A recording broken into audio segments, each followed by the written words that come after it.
Batteries to power. Turbines to speed. Ready to move out. Before we start, I'd like to say something. There's no reason why you shouldn't have complete confidence in your chances to come out of this thing alive in one piece. From coast to coast, from border to border, from one end to the other, and all points in between. The Classic Guitar Rock Podcast is on. Yes! That's awesome!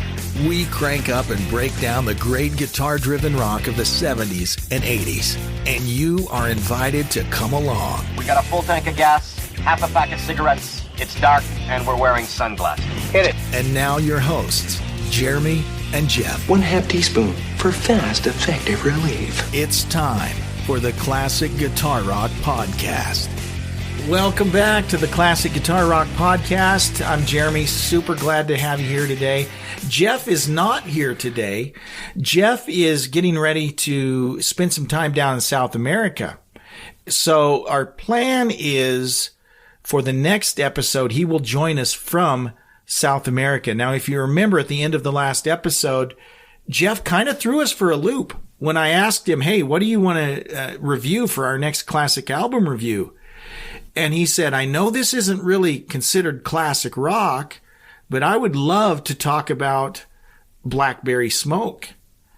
And so that's what we're going to do. I think that's really cool. And I'll tell you, I don't mean for this to be a spoiler, but I'm really digging the Blackberry Smoke. And so one of the things we said is that as we come across newer bands that are putting out great classic rock style music, we want to make sure that we shine some light on that. So looking forward to that next episode when we talk about Blackberry Smoke. So that's coming up. We got a great episode today.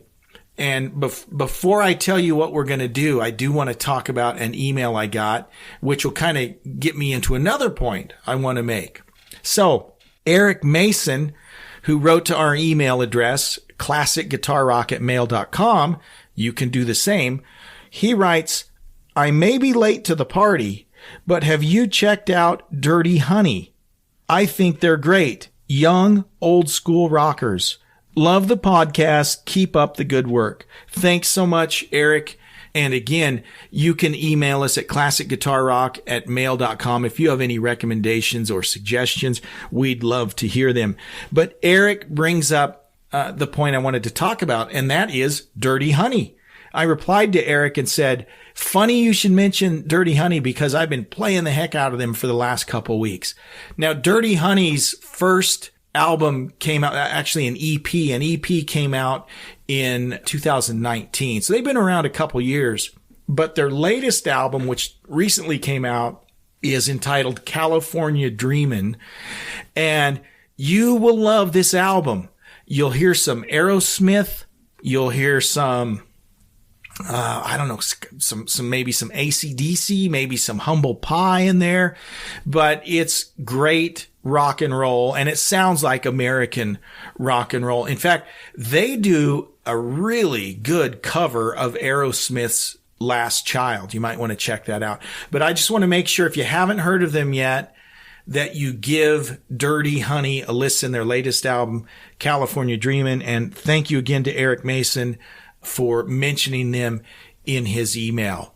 Now, when we come back, we are going to talk about a man that many folks refer to as the voice of classic rock, Glenn Hughes.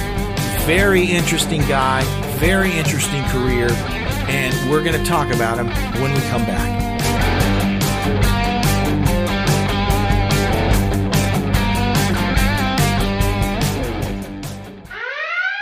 Attention! If you live in Spokane, Washington, and have teeth, this message is for you. Braun and Jarvis Family Dentistry knows teeth. Incisors, bicuspids, canines, molars. No tooth is too big or too small. I was delighted and impressed. So impressed, I bought the company. With Braun and Jarvis, you'll have the sweetest grill in the inland Northwest. And let's be honest, nobody wants a funky grill. Braun and Jarvis Family Dentistry, 509-464-2391. That's 509-464-2391. Braun and Jarvis Family Dentistry. Quality dentistry that doesn't suck. Exclusively on ESPN Plus, UFC 313, Saturday. Reigning light heavyweight champion Alex Pereira defends his title against number one contender Magomed Ankalaev, and an explosive lightweight bout between Justin Gaethje and Rafael Fiziev. UFC 313, Saturday at 10 p.m. Eastern. Buy it on ESPNplus.com/PPV.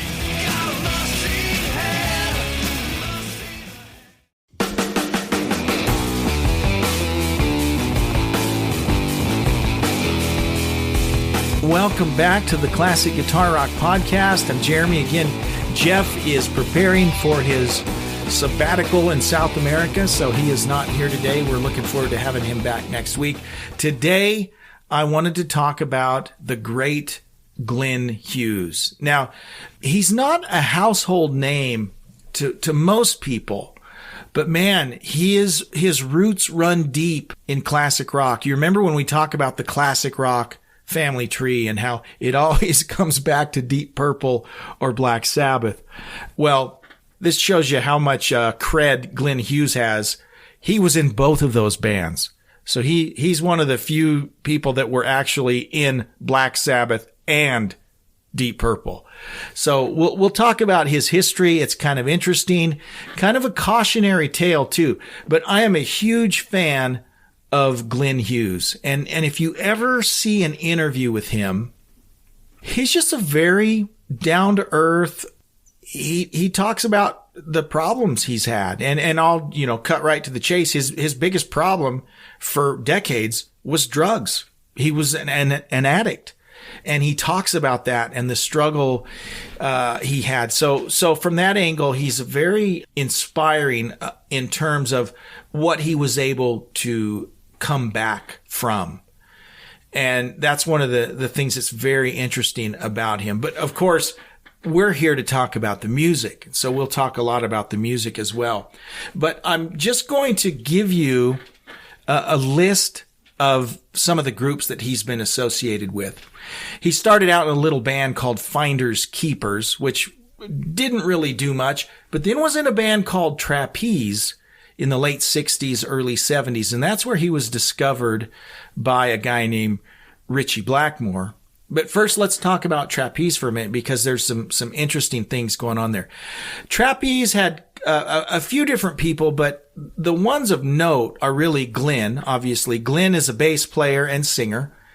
Mel Galley, who you might recognize from Whitesnake fame, and also a drummer by the name of Dave Holland. Now, that's kind of a whole nother story, but Dave Holland was in Judas Priest, really for what I consider their best run of albums. He got in there for British Steel, and I think was there. So he was on British Steel, Point of Entry, Screaming for Vengeance, Defenders of the Faith, clear through like Ram It Down, I think. So 4 or 5 albums that in my mind are kind of the pinnacle of Judas Priest. Dave Holland was the drummer. Not to get too far off track, but kind of a tragic story with Dave Holland. He's passed away, but he spent time in prison. He was charged with sexual assault of a young man that he apparently was giving drum lessons to. Now, after his death, he died of, I think, lung cancer. After coming out, so he did time.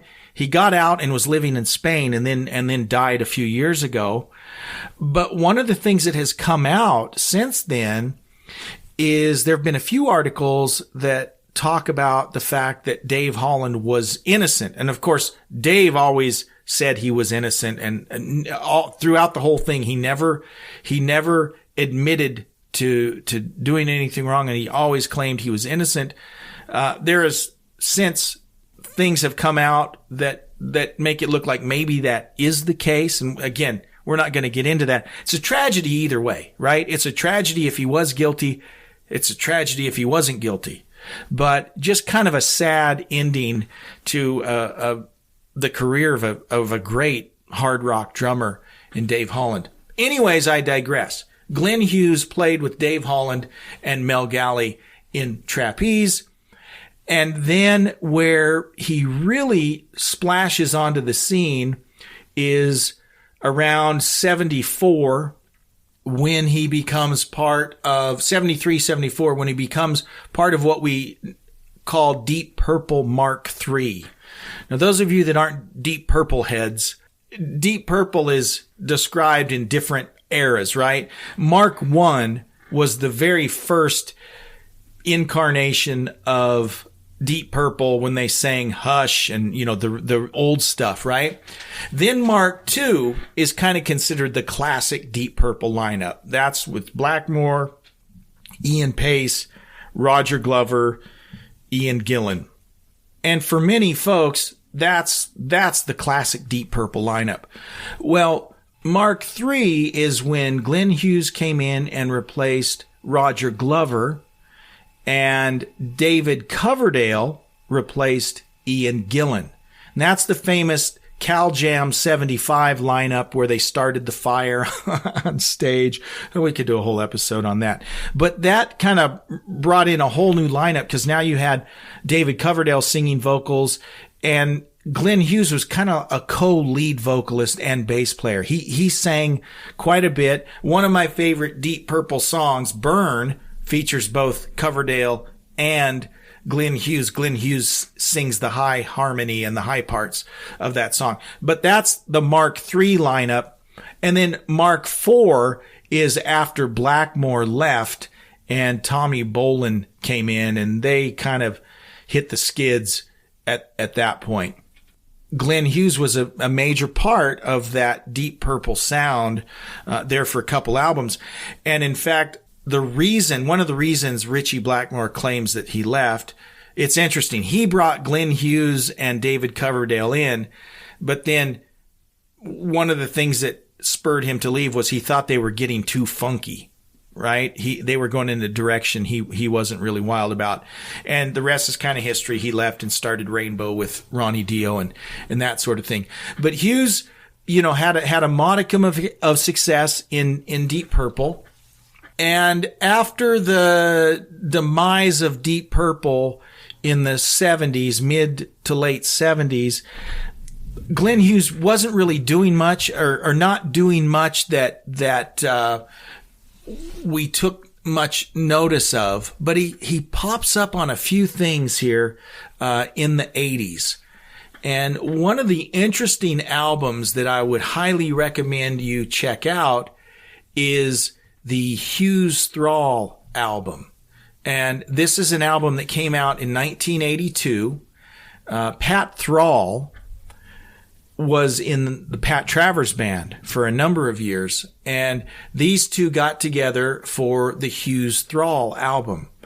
And it was not a success in terms of sales at the time. However, this is an album that is cited by a lot of different artists for being a great album. And when you listen to it, it sounds like 1982, guys. It's got the keyboards.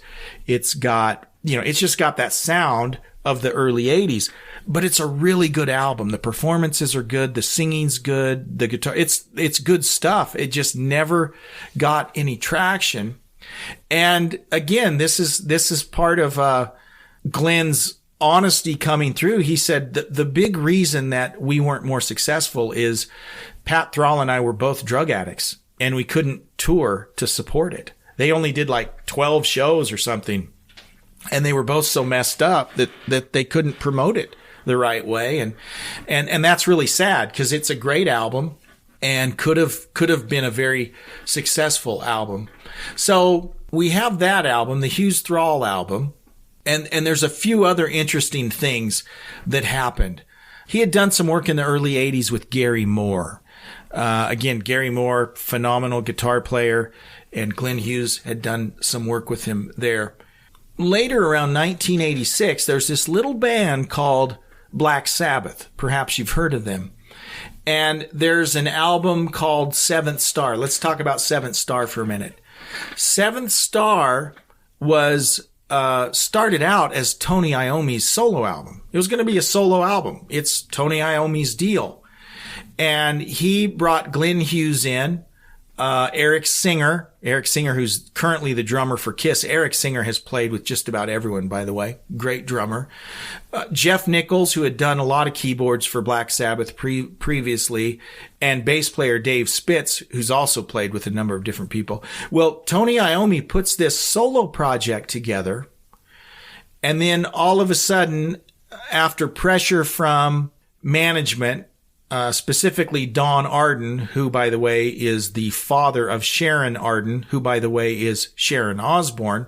So there's kind of a familiar thread here between Don Arden and his daughter Sharon Arden in terms of managers really trying to control artists. A lot of pressure from Don Arden. They wanted to call this a Black Sabbath album. Now, the weird thing about Seventh Star is you listen to the album. If you're just listening to the album by itself, it's a good album. There's good music, good singing. Now, if you're listening to it as a Black Sabbath album, you'll think, man, this doesn't sound like Sabbath. So you might think it's a miss. But in terms of just the album itself, it's a good album. Glenn Hughes does the vocals, phenomenal vocals on this album. A couple of songs that are just very catchy. You gotta just force yourself to not think of it as a Black Sabbath album. Just as an album on its own, it's a great album. It just doesn't sound like Black Sabbath. So Glenn Hughes was there and also toured with Black Sabbath, only for a short time because guess what? Again, drug problems reared their ugly head. He couldn't finish the tour. A guy named Ray Gillen came in to finish the tour. And many of you will recognize Ray Gillen for another great band that came a little later called Badlands that also featured Eric Singer, I think, and Jake E. Lee. And there's a couple really good Badlands albums. So anyways, Ray Gillen came in and replaced Glenn Hughes on that Black Sabbath tour. Another thing that happened around this same time is a project called Phenomena. Now, Phenomena is a very interesting experiment. It's a kind of a concept album or group that was produced by Tom Galley. Now, I mentioned Mel Galley earlier. Remember, Mel Galley was in Trapeze with Glenn. Tom Galley is his brother, and he had this project in the mid-'80s called Phenomena that actually, if you look at the list of folks involved with this, pretty impressive. Mel Galley, Glenn Hughes, Neil Murray, who played bass in Whitesnake, Ted McKenna, who drummed for Michael Schenker and others, Cozy Powell, who drummed for everybody, Don Airey, played with Ozzy, Deep Purple, Black Sabbath, Ray Gillen. I already mentioned Ray Gillen went on to be in Badlands. Scott Gorham, John Wetton from Asia, Max Bacon. So a lot of famous names involved with this project. And the first Phenomena album was in 85. You hear a lot of Glenn Hughes on this album. Again, it sounds like the 80s. It sounds like 1985 in terms of the synth sound, the production, but good stuff. Glenn Hughes played a prominent role in a lot of that. They did a couple of albums. Phenomena, the first one in 85, and then Phenomena 2, Dream Runner. And then after that, it kind of changed hands in terms of who was in charge and who owned distribution and all of that. But those first two albums are good albums. And Glenn Hughes played a big part in both of those albums. After that, he worked with John Norum. John Norum was a guitar player from Europe. So Glenn was the vocalist for some of his projects. Black Country Communion. Now, this came a little later. This was in the 2000s, but this is a great band. It features Joe Bonamassa, Jason Bonham, and Derek Sherinian on keyboards, and of course, Glenn playing bass and singing. There's a great live concert of Black Country Communion, and they're a really good band. If you're a fan of that kind of blues bass, Led Zeppelin influenced music, you'll love it. And he does a great job there. But Black Country Communion, Kings of Chaos, another group that he'd been associated with. He was in a band 3 or 4 years ago called California Breed, which is kind of an American rock sounding band, kind of a Black Crowes type groove. Really good stuff. And then most recently, he's become the lead singer of the Dead Daisies. Now, the Dead Daisies feature Doug Aldrich on guitar, who's one of my favorites. I love Doug Aldrich. And they're doing some great stuff. So check out the Dead Daisies. You'll like them a lot. Now, here's the point I was trying to make, and I haven't got to that yet. I'm still kind of jumping all over the place. And that is this. In the early 90s, Glenn went through rehab. He did the hard work to get cleaned up.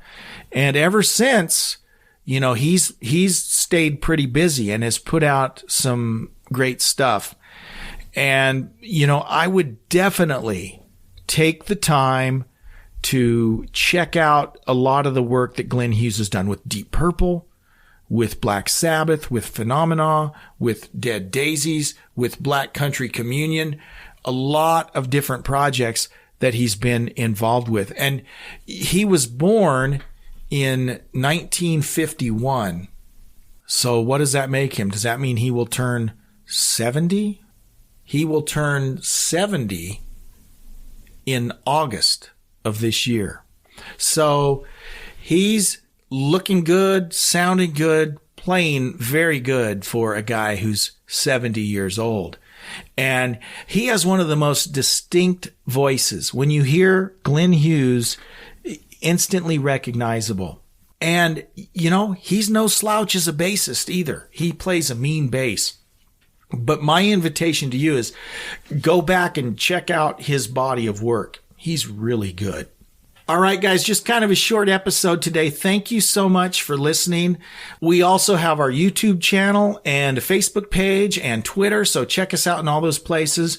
Please share this podcast with your friends. And as always, send us an email with your suggestions, your feedback, your recommendations, classicguitarrock@mail.com. Next episode, Jeff will be back and we'll be breaking down Blackberry Smoke's album, Like an Arrow. We'll see you next time on the Classic Guitar Rock Podcast. Have a good weekend. Thanks for listening to the Classic Guitar Rock Podcast. Please like, subscribe, and share. You can email us at classicguitarrock@mail.com. We'll see you for the next episode of the Classic Guitar Rock Podcast.